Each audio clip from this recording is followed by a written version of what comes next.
सभी मित्रों को नमस्ते, है ना। टीम माओवादी की ओर से और राजीव की ओर से बहुत बहुत आपको शुभकामना है 5 सितंबर की आज शुभ अवसर पर, है ना। आपको ईश्वर से आपकी सफलता के लिए मैं अनेक अनंत दुआएं और शुभकामनाएं देता हूं। ईश्वर करे जल्द से जल्द आप सफल हो और भारत माँ की सेवा के लिए जल्दी से आप तैयार हो जाएं और नया बिहार और नया भारत बनाएं। आइए, ये आज 5 सितंबर है इसलिए बस ये थोड़ा सा ठीक है। ये देखिए, आप प्रकाशन विभाग आप जाइएगा, ठीक ना। बीएन कॉलेज के सामने प्रकाशन विभाग है, गांधी मैदान के आगे। वहां पर बहुत अच्छी अच्छी पुस्तकें मिलेंगी, आपके बड़े काम की चीज है। देखिए, ये जैसे हमारे राष्ट्रीय प्रतीक जब मैं पढ़ता तैयारी उसी समय की किताब है, राष्ट्रीय प्रतीक, बहुत अच्छे चीज में। देखिए, ये प्रकाशन विभाग की किताब है, सूचना और प्रसारण मंत्रालय, भारत सरकार। कई सारी आपको अच्छी अच्छी किताबें मिलेंगी जो आपके बड़े काम की चीज होंगी, ठीक ना। तो आप ही जाइए, बीएन कॉलेज के सामने पटना में है, आप जाकर ले लीजिएगा। जैसे देखिए, इसमें राज्य चिन्ह है, सरकारी मुहर, राष्ट्रीय ध्वज, तिरंगा झंडा, राष्ट्रगान, जनगण मन, राष्ट्रगीत, वंदे मातरम, राष्ट्रीय पंचांग, राष्ट्रीय पशु बाघ, राष्ट्रीय पक्षी मोर, राष्ट्रीय पक्ष नदी गंगा, राष्ट्रीय जलीय जीव डॉल्फिन, राष्ट्रीय पुष्प कमल, राष्ट्रीय वृक्ष बरगद, राष्ट्रीय फल आम, राष्ट्रीय खेल हॉकी, राष्ट्रीय मुद्रा चिन्ह, है ना, रुपया के बारे में विभिन्न जानकारी दी हुई है। तो लगभग 4-5 प्रश्न आपको यहाँ से भी आ जाएंगे। तो इस तरह से कुछ अच्छी अच्छी किताबों का संकलन कीजिए, ठीक है। और आज के दिन पर हम लोग इस महान वैज्ञानिक को नमन करते हैं, न्यूटन को, सर आइजैक न्यूटन को। आपको प्रेरणा मिलेगी, इनकी भी किताबें पढ़िएगा, इनकी जीवनी के बारे में। ये भी काफी संघर्ष किया है इन्होंने अपने जीवन में। और आज तो हमारे महान शिक्षा शास्त्री व भारत के महान राष्ट्रपति जी डॉक्टर सर्वपल्ली राधाकृष्णन की जयंती है। उनकी जयंती के शुभ अवसर पर मैं आपको आज ये आपको बस छोटा सा आपसे शेयर भी करना चाहूंगा कि आज से आप अपने गुरु स्वयं बनिए। अप दीपो भव। हम लोग गुरुदेव भगवान बुद्ध ने कहा है ना कि दुनिया में कोई किसी को समझा नहीं सकता है। तो आज से हम सभी अपना अपना गुरु स्वयं बने, क्योंकि ना हम तो बाकियों से झूठ बोल सकते हैं, औरों से झूठ बोल सकते हैं, लेकिन कभी भी हमारा दिल झूठ नहीं बोलता। हम आत्मा और दिल ये सच्चा ईश्वर का स्वरूप होता है, तो उससे आप कभी चीट नहीं कर पाएंगे, उसको आप कभी धोखा नहीं दे पाएंगे। तो हमेशा अपनी आत्मा की सुनिए, अपने दिल की सुनिए और हमेशा अपना गुरु अपने दिल को बनाइए, ठीक है। और दुनिया में जिस किसी से भी आपको सीखने को मिले उन सबको आप अपना गुरु बनाइए। प्रकृति की हर वस्तुओं को आप अपना गुरु बनाइए, सूर्य को अपना गुरु बनाइए। देखिए, तो सूर्य कभी थकते हैं क्या, कभी रुकते हैं क्या? सूर्य से हमेशा सीखिए। सूरज की किरणें पढ़े हैं ना हम लोग, सूरज की किरणों से पूरी दुनिया में रोशनी होती है। चांद से सीखिए, पशु पक्षियों से सीखिए, समुद्र से सीखिए, नदियों से सीखिए, पर्वत, पेड़, पठार, झील, झरना, सबसे सीखिए, ठीक ना। तो दुनिया में ना कोई बड़ा है ना कोई छोटा है, हर किसी से हमको सीखना है। इस दुनिया में जब तक जीना है तब तक सीखना है, ठीक है। लर्निंग लाइफ टाइम का प्रोसेस है। ज्ञान समाज है, ज्ञान गुरु है, ज्ञान है तो आप हैं, ज्ञान नहीं तो आप नहीं। और इस दुनिया में महानता की पराकाष्ठा है क्या? ज्ञान। जितने बड़े आप ज्ञानी होंगे, जितने आप बुद्धि ग्रहण करेंगे, चीजों को सीखेंगे, कभी अपने आप को बड़ा नहीं समझेंगे, है ना। भगवान बुद्ध का जो अष्टांगिक मार्ग है, सील के 10 नियम का हमेशा पालन करना है, हमेशा अपने दिल आत्मा की बात को सुनना है, तो हम एक अच्छा नागरिक बनेंगे, सभ्य नागरिक बनेंगे और आगे चल के अपने राष्ट्र समाज के विकास में अपना अमूल्य योगदान देंगे और अपना जीवन बहुमूल्य स्वर्णाक्षरों में अंकित करेंगे। वरना इस कंकाल तंत्र का क्या है, एक दिन तो इसको खत्म होना ही होना है। तो खत्म होने के पहले भाई ऐसा कुछ कर चलें कि हमारे महात्मा गांधी, बाबा साहब, डॉक्टर सर्वपल्ली राधाकृष्णन जैसे हमारे महान मनीषियों, ऋषियों, महापुरुषों, स्वतंत्रता सेनानियों को गर्व, गरिमा और सम्मान हो कि हमारा बेटा, हमारा पूर्वज, हमारा पुरख है, जिसके लिए हमने इस महान आजादी की लड़ाई में कितने न जाने कितने लाखों लोगों ने अपनी कुर्बानियां दी हैं, ठीक ना। तो आज आइए हम लोग अपने दिल की सुनेंगे, अपने आत्मा की सुनेंगे। अपना गुरु हम लोग को स्वयं बनना है और खुद पर विजय करना है। स्वयं पर नियंत्रण सबसे बड़ा, है ना। महावीर ने क्या कहा कि स्वयं मैं विजेता उसको मानता हूं जो स्वयं को वश में कर लिया, जो स्वयं को जीत लिया। स्वयं को वश में करना बहुत मुश्किल होता है, जैसे भगवान कृष्ण अर्जुन को भी कहा है, ठीक। मन बड़ा चंचल होता है, इसको वश में कर लिए तो आप सफल हो गए, ठीक ना। तो आइए आज हम लोग शुरू करेंगे। ये पॉलिटी में ये हिस्ट्री का चैप्टर है, ठीक है। कई बार मैं बताने के क्रम में हिस्ट्री को पॉलिटी कर देता हूं और पॉलिटी को हिस्ट्री कर देता हूं, ठीक है। तो आप चीजों को समझेंगे। वायसराय, ठीक है, ये चैप्टर जो है सो हिस्ट्री में हम लोग पढ़ेंगे, ठीक है। वायसराय यानी गवर्नर जनरल, ठीक ना। वायसराय यानी गवर्नर जनरल। गवर्नर जनरल 57 की महान क्रांति के बाद आपको पता है कि 1858 के बाद से चूंकि ब्रिटिश क्राउन के प्रत्यक्ष नियंत्रण में आ गया, कौन आ गया, भारतीय साम्राज्य आ गया, तो इसलिए अब यहाँ के जो कंपनी के जो गवर्नर होते थे, गवर्नर जनरल थे, अब उनका नाम कर दिया गया, गवर्नर जनरल कम हुआ है सर, ठीक है। तो आइए, इसके पहले हमने पूर्ववर्ती क्लासेज में किया था, आज हम लोग लॉर्ड मिंटो द्वितीय के बारे में पढ़ेंगे। इनका कार्यकाल है लॉर्ड मिंटो द्वितीय साहब का 1905 से 10 आइए, इनके समय में क्या हुआ, मुस्लिम लीग की स्थापना हुई।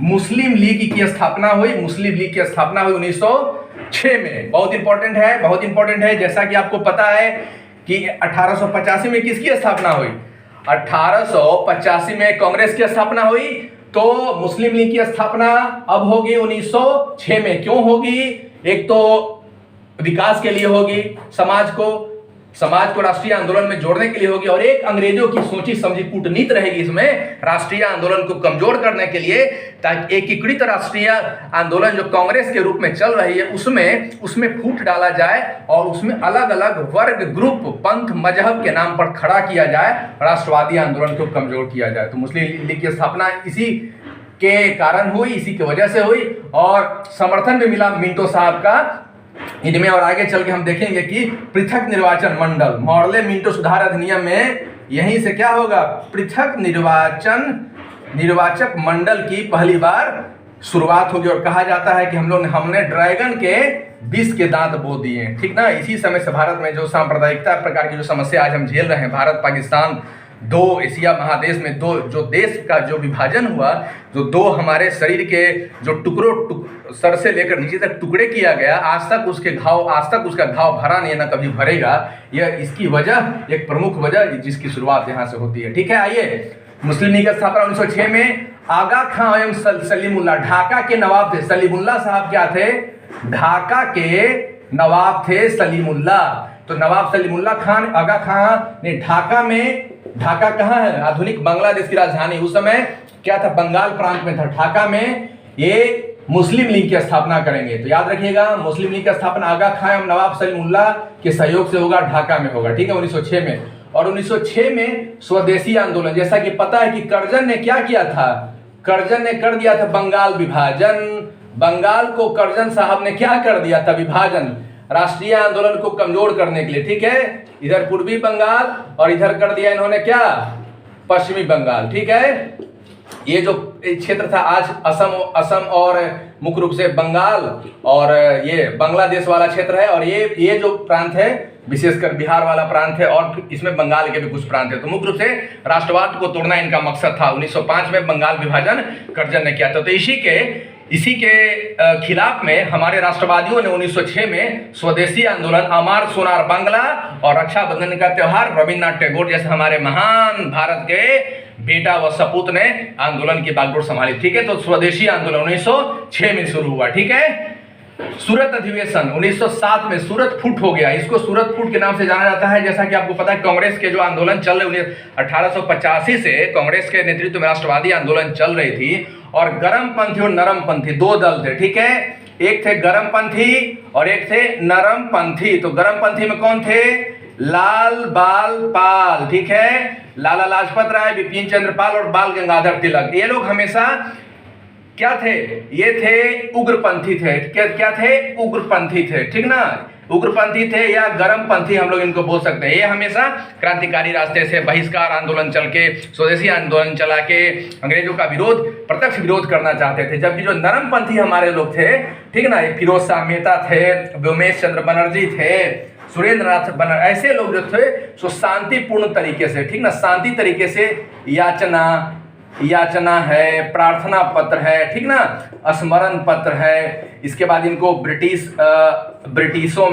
सरकार में इनको बहुत भरोसा था कि भाई वो हमारे यहाँ कल्याण करेंगे, ऐसे ऐसे करेंगे, और ये प्रत्यक्ष ब्रिटिश शासन का विद्रोह करना नहीं चाहते थे, ठीक ना। तो दोनों का रास्ता अलग था, हालांकि दोनों साथ मिलकर चल रहे थे। 1885 से मुख्य रूप से 1885 में शुरुआत हुई, तो 1992 से इसकी स्पष्ट शुरुआत हो जाती है नरमपंथी एवं गर्मपंथियों की। और आगे चल के हम देखते हैं कि यही 1907 में ये नरमपंथी और गर्मपंथी अलग अलग हो जाते हैं, और ये इसी को सूरत फूट के नाम से जाना जाता है, जो कि राष्ट्रीय आंदोलन में एक मजबूत कड़ी के रूप में यह आंदोलन को तोड़ दिया, मजबूत कड़ी को कमजोर कर दिया। और आगे चल के देखेंगे कि जब फूट होगा यहाँ, राष्ट्रीय आंदोलन कमजोर पड़ेगी और 1907 के बाद 1916 में जाकर ही मुस्लिम लीग के साथ समझौता होगा, फिर ये गरम दल नरम दल मिलकर एक मंच पर आएंगे। ठीक है, तो सूरत अधिवेशन 1907। अध्यक्ष कौन थे? रास बिहारी घोष। ठीक, याद रखिएगा, ठीक ना, इसके अध्यक्ष रास बिहारी घोष जी थे। ठीक है, रास बिहारी घोष। अब आइए, आंग्ल एवं रूसी प्रतिनिधिमंडल के बीच बैठक हुआ। चलिए ऐसे ही देख लीजिएगा कि आंग्ल रूसी प्रतिनिधिमंडल के बीच बैठक हुआ साथ में। न्यूज़पेपर एक्ट आया 1908 में। चलिए ऐसे ही हल्का फुल्का है, ज्यादा नहीं पढ़े नहीं, फिर भी देख लीजिएगा। आंग्ल रूसी प्रतिनिधिमंडल की बैठक हुई, न्यूज़पेपर एक्ट आया।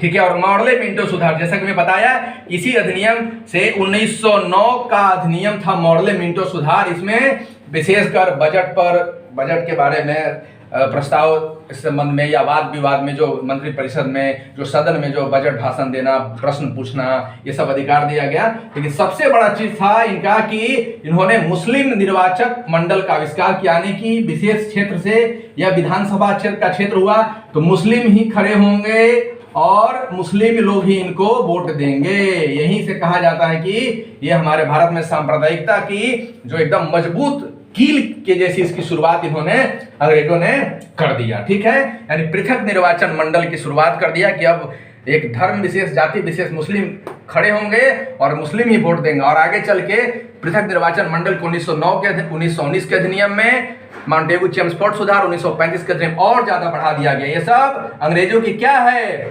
फूट डालो और शासन करो की नीति है। तो जब जब आप कमजोर होंगे, बाहरी आप आक्रमणकारी आपके ऊपर शासन करेंगे। ठीक है, आइए, तो हो गया लॉर्ड मिंटो के बारे में, द्वितीय के बारे में। अब आइए हम लोग देखेंगे कौन है लॉर्ड हार्डिंग द्वितीय, 1910 से 1916। लॉर्ड हार्डिंग द्वितीय, ठीक है, इनके समय में क्या हुआ? हार्डिंग द्वितीय 1910 से 16 में 12 दिसंबर 1911 को दिल्ली में एक भव्य दरबार का आयोजन हुआ। डेट याद रखिएगा, पूछा जाता है किस समय में, तो 12 दिसंबर 1911 को दिल्ली में भव्य दरबार। ब्रिटेन के राजा जॉर्ज पंचम, ब्रिटेन के राजा थे जॉर्ज पंचम, ये भारत आए थे। ठीक है, ब्रिटेन के राजा जॉर्ज पंचम भारत आए। ठीक है, इंपॉर्टेंट हो गया, 12 दिसंबर 1911 दिल्ली दरबार, ब्रिटेन के राजा जॉर्ज पंचम भारत आए। हाँ, अब देखिए, बंगाल विभाजन को रद्द करने की घोषणा, जैसा कि हमने बताया कि कर्जन के समय में बंगाल विभाजन किया गया था 1905 में, उसी के खिलाफ स्वदेशी आंदोलन हुआ। अब स्वदेशी आंदोलन को देखते हुए और चूंकि राजा साहब आए थे तो इनके मान मनोबल में थोड़ा सा भारतीयों को, है ना, लॉलीपॉप देना था, इसलिए बंगाल विभाजन को रद्द करने की घोषणा की गई। चलिए, हालांकि एक बहुत अच्छी, ये राष्ट्रवादियों के लिए बहुत बड़ी जीत रही। ठीक है, बंगाल विभाजन को रद्द करने की घोषणा किया गया। ठीक है, घोषणा। आइए, राजधानी कोलकाता से दिल्ली कर दिया गया। राजधानी देखिए, एक तरफ घोषणा कर दिया गया तो बंगाल विभाजन को रद्द कर दिएगा, और राजधानी को उड़ गया लेकर, कहां? कोलकाता से दिल्ली उड़ गया ये लोग। ठीक है, क्योंकि नहीं चाहता था कि कोलकाता में राष्ट्रवादी आंदोलन का गढ़ बने। ठीक है, कलकत्ता में जो पढ़े लिखे लोग थे, नव बुद्धिवादी लोग थे, मध्यम वर्ग का उदय हो रहा था, तो इन सब के कारणों से कलकत्ता से ये राजधानी कहां? दिल्ली हस्तांतरित किनके समय हुआ? लॉर्ड हार्डिंग द्वितीय के समय में हुआ। ठीक है, कि घोषणा हो गई।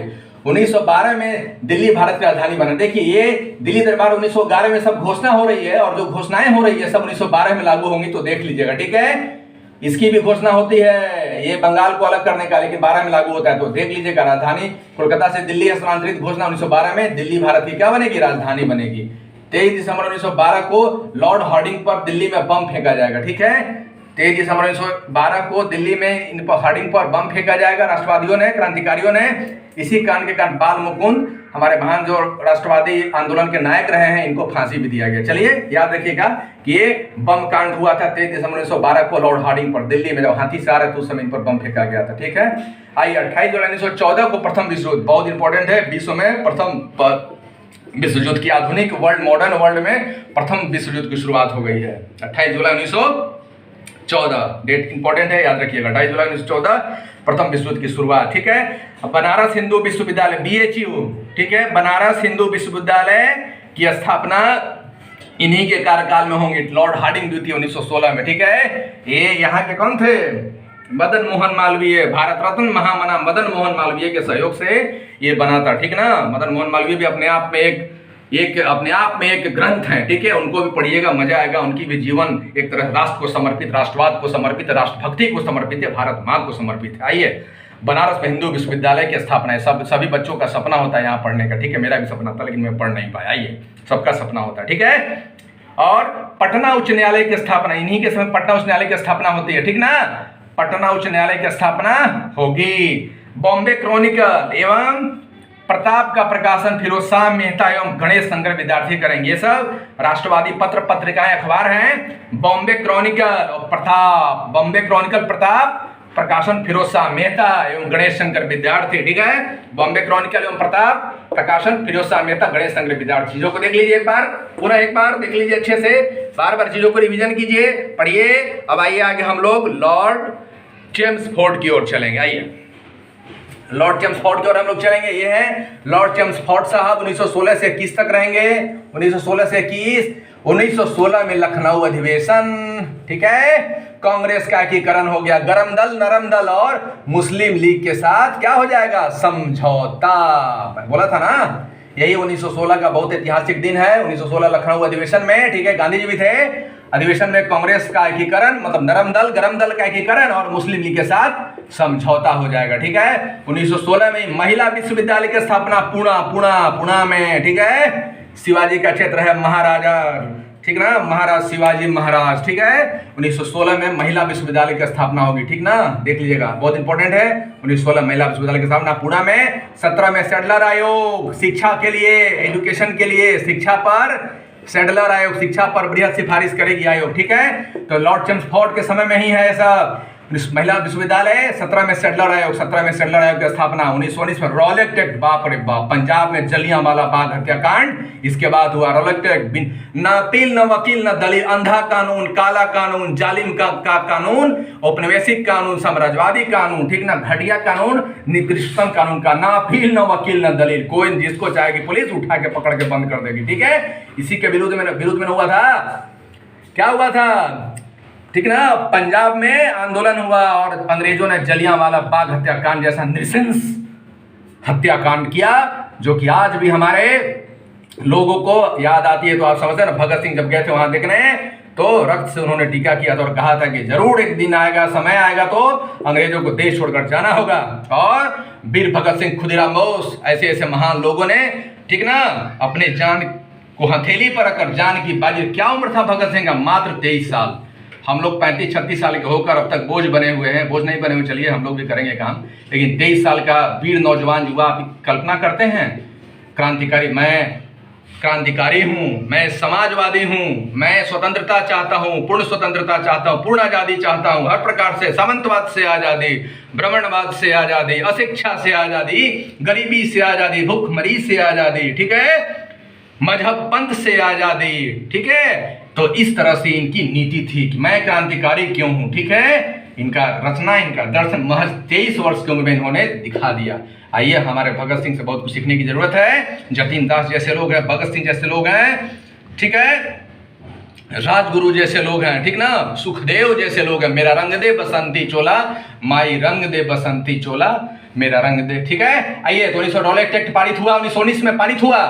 13 अप्रैल 1919 को जलियांवाला बाग हत्याकांड, जो मैं बता रहा हूं, 13 अप्रैल बहुत महत्वपूर्ण दिन है। मौका मिलेगा, नहीं भी मिलेगा, फिर भी इस जन्म में जाना है अमृतसर जाना है। और जलियांवाला बाग हत्याकांड मंदिर है, तीर्थ है भारत के लिए, और तीर्थ में जाके यहाँ की मिट्टी लेकर अपने ललाट पर क्या करना है, टीका लगाना है और माँ भारती से वचन देना है कि माँ भारती, ये हमारी जिंदगी, हमारी जान आपके ऊपर कुर्बान है माँ, ठीक है, सबको जाना है, ठीक ना। 13 अप्रैल 1919 जलियांवाला बाग हत्याकांड हुआ था। 1919 में खिलाफत आंदोलन शुरू हो गया। क्या था, तुर्की में यह मुख्य रूप से आंदोलन हुआ था, ठीक ना। मुस्तफा कमाल पाशा एवं तुर्की का जागरण होगा, नव आंदोलन होगा। तुर्की को सेकेंड वर्ल्ड वार में क्या हुआ था, सेकेंड वर्ल्ड वार में भाई, सेकेंड वर्ल्ड वार में मित्र राष्ट्रों ने पराजित कर दिया था।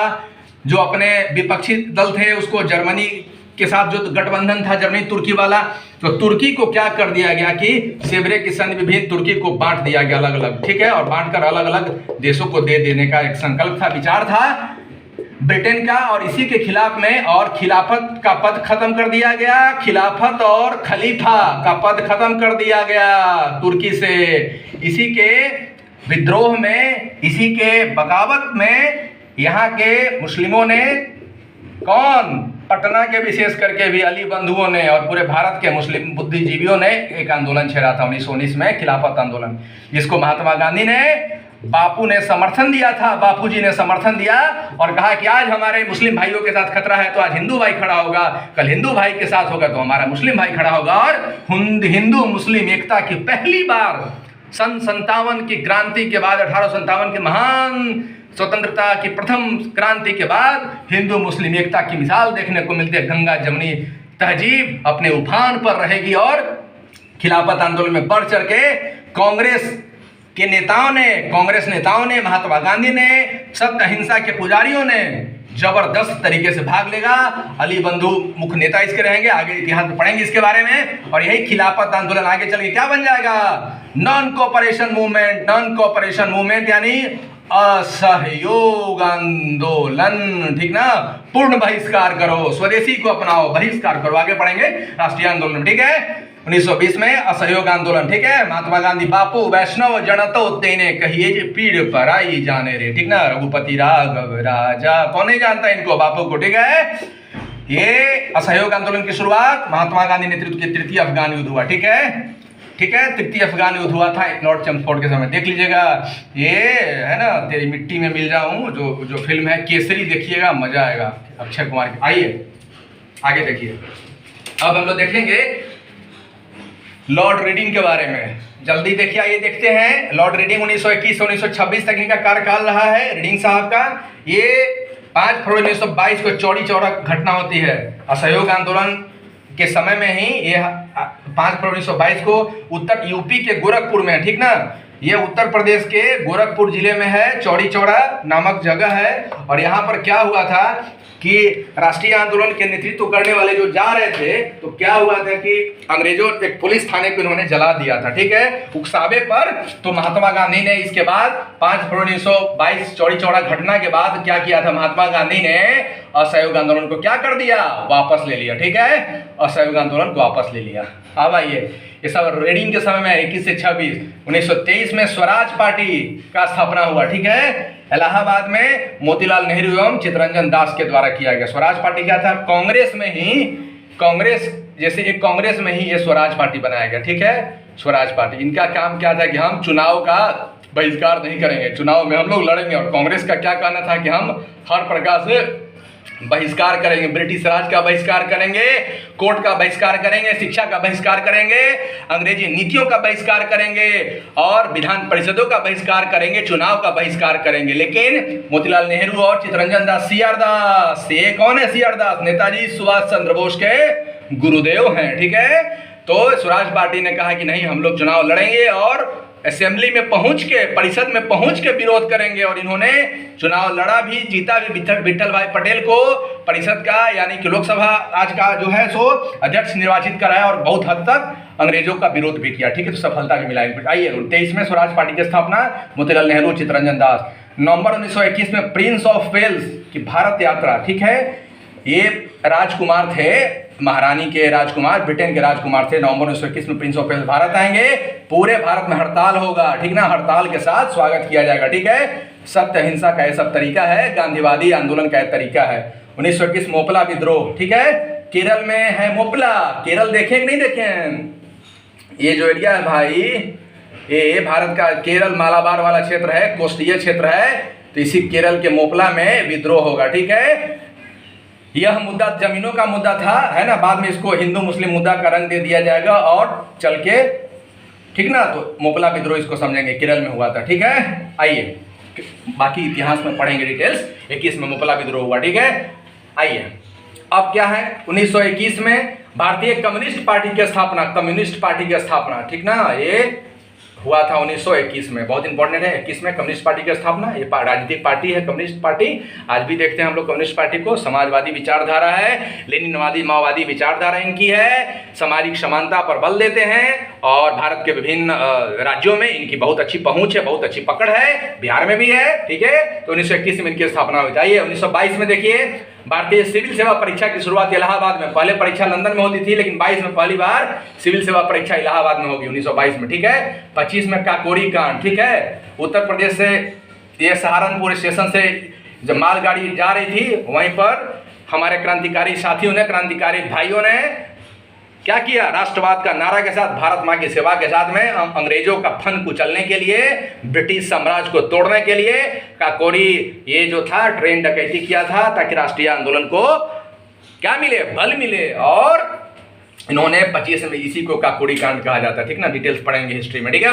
25 काकोरी कांड, 25 में ही प्रसिद्ध आर्य समाजी राष्ट्रवादी नेता स्वामी श्रद्धानंद जी की हत्या हो गई, ठीक है, बहुत इंपॉर्टेंट है। आर्य समाजी नेता हैं स्वामी श्रद्धानंद। आर्य समाज की स्थापना किसने किया? स्वामी दयानंद सरस्वती, पता है ना, दयानंद महाराज, दयानंद सरस्वती महाराज, ठीक है। तो दयानंद सरस्वती की जीवनी भी अपने आप में महान है, पढ़िएगा दयानंद सरस्वती जी के बारे में, ठीक ना। दयानंद सरस्वती ये भी अपने आप में ग्रंथी हैं। दुनिया में एक से एक लोग हैं, बाप रे, विद्वता और गुणवत्ता की कमी नहीं। हम लोग कहाँ हैं? जरा सोचते हैं हम कभी, तो शर्म कभी कभी अपने आप पर लगता है कि हम लोग क्या किए अभी तक। हे प्रभु, हे ईश्वर, हे अल्लाह। चलिए 25 में स्वामी प्रसिद्ध आर्य समाजी राष्ट्रवादी नेता स्वामी श्रद्धानंद ने राष्ट्रवाद के लिए, भारत माँ के लिए अपने प्राणों की बलि दे दी, कुर्बानी कर दी। तो देख समझ में आ गया नहीं सब रीडिंग के बारे में। 5 1922 के चौड़ी चौरा, 23 को स्वराज पार्टी, 1921 को प्रिंस ऑफ वेल्स का भारत आगमन, 21 में मोपला विद्रोह, 1921 में भारतीय कम्युनिस्ट पार्टी की स्थापना, 22 में भारतीय सिविल सेवा परीक्षा इलाहाबाद में, 25 में काकोरी कांड, 25 में फिर प्रसिद्ध आर्य समाजी राष्ट्रवादी नेता श्रद्धानंद जी की हत्या। भाई इरविन, लॉर्ड इरविन, देखते हैं नाम क्या? लॉर्ड, बाप रे बाबू, लॉर्ड साहब है भाई, लॉर्ड इरविन। 1926 से 31 तक इनमें क्या क्या है महत्वपूर्ण चीज भाई? तो राष्ट्रवादी आंदोलन इस समय थोड़ा सा है ना, शिथिलता रहेगा, लेकिन चलेगा फिर आगे चल के। 3 फरवरी 1928 को साइमन कमीशन का आगमन होता है भाई। 3 फरवरी 1928 को साइमन कमीशन का आगमन बंबई में, और लाला लाजपत राय नेतृत्व करेंगे। लाला लाजपत राय, जवाहरलाल नेहरू, हर लोग नेतृत्व करेंगे, ठीक ना। लाला लाजपत राय बुरी तरह से पीटा जाता है, आगे चल के उनकी इसी के कारण उनकी मृत्यु भी हो जाती है। भगत सिंह इसी का बदला लेंगे आगे चल के, सॉन्डर्स हत्याकांड, ठीक है। 3 फरवरी 1928 को साइमन कमीशन, ठीक है, बंबई आए। साइमन कमीशन क्या था? एक कमीशन था, ये ब्रिटिश लोगों का कमीशन था जो भारतीय शासन में सुधार के लिए सुधार क्या चाहते थे? साम्राज्यवादी उपनिवेशवाद शासन को मजबूत बनाने के लिए आ रहे थे। और भारत में शासन में क्या किया जाए, क्या सुधार किया जाए, या क्या कैसे किया जाए ताकि हमारा साम्राज्यवाद क्या रहे? सोचिए, साम्राज्यवाद मजबूत रहे, भारत में लंबे समय तक हमारा सूर्यास्त कभी अस्त ही नहीं हो। क्या समझे? सूर्यास्त कभी अस्त नहीं हो। आइए अब हम लोग देखते हैं। तो इसके बाद 3 फरवरी 1928 को साइमन कमीशन बंबई पहुंचा। 1929 में दिल्ली में असेंबली में बम फेंका गया, बम विस्फोट की घटना हुई। लाला लाजपत राय की हत्या के साथ ही साथ पब्लिक सेफ्टी एक्ट था, ठीक ना, पब्लिक सेफ्टी एक्ट था। पढ़िएगा इतिहास में और हम लोग पढ़ेंगे कि क्या था पब्लिक सेफ्टी एक्ट। और इसके साथ ही और भी कई सारे राष्ट्रवादी मुद्दों में बाहरी सरकार को, अंग्रेजी गूंगी और बहरी ब्रिटिश सरकार को जगाने के लिए हमारे भगत सिंह, ठीक ना, जैसे लोगों ने, सुखदेव और राजगुरु जैसे लोगों ने ये घटना को अंजाम दिया था, ठीक ना। बाद में चल के इसमें हम देखेंगे कि इस पर न्यायालय में मुकदमा चला भी है, लेकिन सॉन्डर्स हत्याकांड में भगत सिंह को फांसी की सजा होगी, ठीक है। 29 को दिल्ली असेंबली बम फेंका गया। लाला लाजपत राय की हत्या हुई थी। वह पब्लिक सेफ्टी बिल एवं अन्य ब्रिटिश नीतियों के खिलाफ में हमारे राष्ट्रवादियों में, हमारे क्रांतिकारियों में काफी रोष था। क्रांतिकारियों में इसके कारण ही इन्होंने यहाँ पर अंग्रेजी बहरी गूंगी सरकार को जगाने के लिए बम फेंका था। 13 जुलाई 1929 को भूख हड़ताल शुरू हुआ जतिन दास ने, ठीक ना। ये जेल में क्या होता था कि 2 रंगी नीति अपनाई जाती थी। एक तो भारतीय कैदियों के साथ में कुछ और अंग्रेजी कैदियों के साथ में कुछ और। इनको पूरा पकवान, मलाई, आइसक्रीम दिया जाता था और इनको सूखी रोटी ऐसे ही दिया जाता था मारने के लिए, ठीक। तो इसी के खिलाफ में जेलों में समानता के व्यवहार के लिए जतिन दा ने 13 जुलाई 1929 को भूख हड़ताल शुरू किया और लगातार 60 प्लस दिनों का भूख हड़ताल किया और अंत में इनकी फिर क्या हो गई? ये शहीद हो गए, ठीक है। रंग दे बसंती चोला माई, रंग दे बसंती चोला माई रंग दे। महान लोग हैं, महान लोग, ऐसे लोग हैं, ठीक ना। 1929 में लाहौर अधिवेशन हुआ, रावी नदी के किनारे लाहौर अधिवेशन। पंडित जवाहरलाल नेहरू की अध्यक्षता में पूर्ण स्वराज की घोषणा। अब डोमिनियन स्टेटस नहीं चाहिए हमको, पूर्ण स्वराज चाहिए।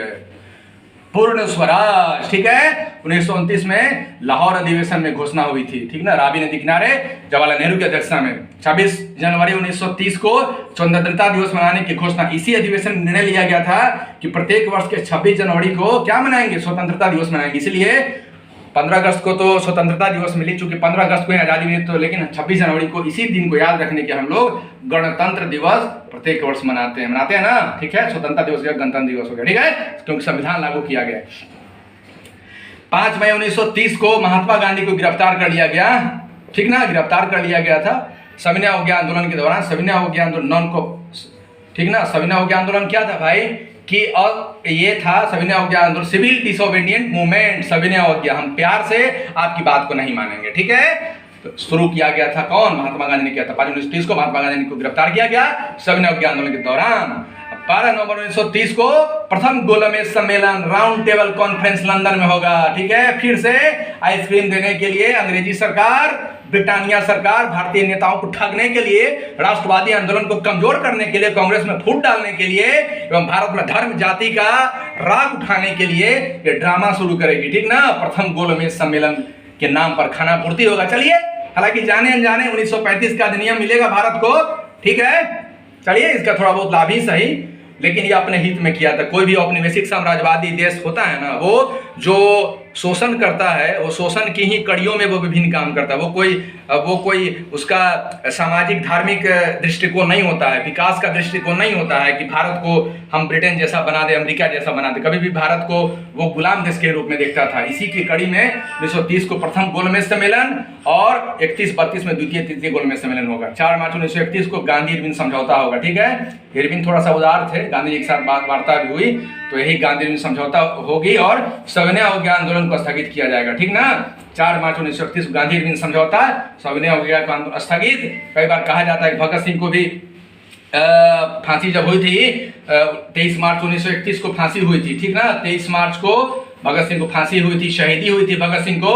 महात्मा गांधी ने यह मुद्दा उठाया था, ठीक है, इरविन के सामने, कहा था कि भगत सिंह की सजा को माफ कर दिया जाए, फांसी की सजा को समाप्त कर दिया जाए। तो इरविन ने कहा था ठीक है, हम महारानी की सरकार को इसके लिए, हम चूंकि सक्षम नहीं है, महारानी की सरकार को ये करेंगे, प्रस्ताव भेजेंगे।